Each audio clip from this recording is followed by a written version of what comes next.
మనము మన రక్షణ ఎలాగుండాలో దేవుడు చెప్తున్నాడు ఇక్కడ.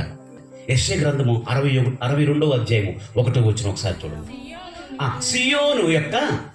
సియోను అనగా ఎవరు? సియోను అనగా నువ్వే. హల్లెలూయా. సియోను అనగా అర్థం ఏంటంటే సంఘము. సంఘము అనగా అర్థం ఏంటంటే నేనే అనండి. మీరు దేవుని ఆలయమై ఉన్నారని మీరు తెలియకపోతే ఎట్లా ఇంకా అసలు? సియోను యొక్క నీతి ఎలా ఉండాలంట, లేదా రక్షణ ఎలా ఉండాలంట ఒకసారి చూడండి. ఎలా ఉండాలి? సూర్యకాంతి వలె కనబడి వరకు దాని రక్షణ దీపము వలె వెలుగుచుండు వరకు సియోను పక్షమున.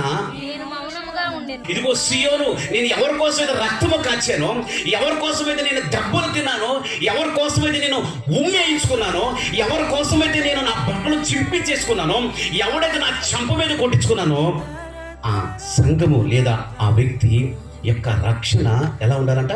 సూర్యకాంతి వలె వెలుగుచుండు వరకు నేను మౌనంగా ఉన్నాను. అని చెప్పండి ఒకసారి. చూసారా దేవుడు మన పట్ల ఆయన ఎంత ప్రేమ కలిగి ఉన్నాడు. అసలు అంటే ఆయనకి ఎంత ప్రేమో చూడండి ఒకసారి. మామూలుగా కదంట. అసలు ఎలా ఉండాలంట? సూర్యుని ఎంతమంది చూస్తున్నారు రోజు? డైరెక్ట్ సూర్యుని ఎంతసేపు చూడగలుగుతారట? చూడగలుగుతారా? అస్సలు ఇట్లా చూసేవాడి ఎవరు పక్కన ఎవరు కనపడే మనకి అసలు. కానీ యేసయ్య ఉంటాడు తెలుసా?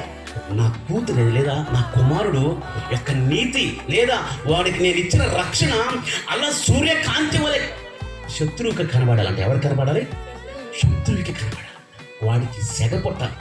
నువ్వు ఎలా వెళ్తుంటే వాడికి వామ్ము దేవుని కుమారుడు అని వాడికి సెగపుట్టి వాడే ఇక ఆ మధ్య లేకుండా పారిపోవాలన్నమాట. అలా ఉండాలంటే నీ రక్షణ అర్థమవుతుందా? ఏదో రక్షణ పొందామంటే అయ్యా పాపాలను క్షమించుకుని దేవుడు మా పాపాలను క్షమించాడయ్యా, అయ్యా మేము బాప్తిసం తీసుకున్నామయ్యా, అయ్యా ఇదిగో మేము మారు మనసు పొందామయ్యా, మేము రక్షణ పొందేసామయ్యా, ఇప్పుడు వచ్చిన యేసయ్య నేను ఇప్పుడు వెళ్ళిపోతానయ్యా అని అనుకోదు. అర్థమవుతుందా? రక్షణ ఎక్కడ ప్రారంభం అవుతుంది తెలుసా? ఎక్కడ చెప్పనా? చూపించిన మాట. రక్షణ ఎక్కడ ప్రారంభం అవుతుంది చెప్పనా? లోకాసు సువార్త 1వ అధ్యాయము 75వ వచనంలో ఏముంటుందంటే వారి యొక్క పాపముల నుండి దేవుడు విడిపించడం వలన ఈ రక్షణ జ్ఞానం అనేది మనకు ప్రారంభమవుతుందంట. హల్లెలూయా. ఎక్కడ ప్రారంభమవుతుంది తెలుసా? ఎప్పుడైతే యేసయ్యా నా పాపాలను క్షమించినందుకు నీకు వందనాలు యేసయ్యా అని ఎప్పుడైతే ఇదిగో ఇలా స్టెప్ వేస్తావో అక్కడతో అయిపోవాలి రక్షణ. మనం ఏం చేస్తున్నాం? అయిపోయింది రక్షణ. ఇదేం లేదుగా, ఇక రక్షణ ఏం లేదు. ఎప్పుడైనా వెళ్ళిపోవచ్చు.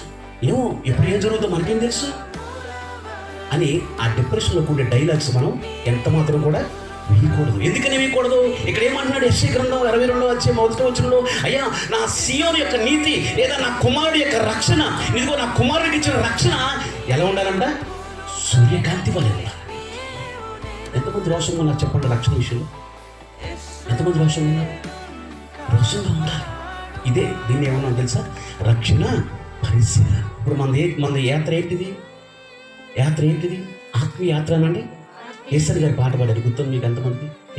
ఆనంద యాత్ర ఇది, ఆత్మీయ యాత్ర, యేసుతో నూతన. ఏ యాత్ర అది? యెరూషలేముకి వెళ్ళాలి. అంటే ఎక్కడికి?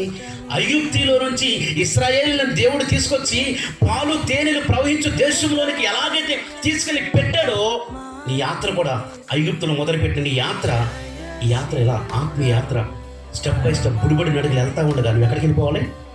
పాలు తేనెలు ప్రవహించు దేశంలోకి వెళ్ళిపోవాలి. అంటే ఏంటి? నీ యొక్క రక్షణ అంటే నీ చుట్టూ ఎక్కడ చూసినా శత్రువు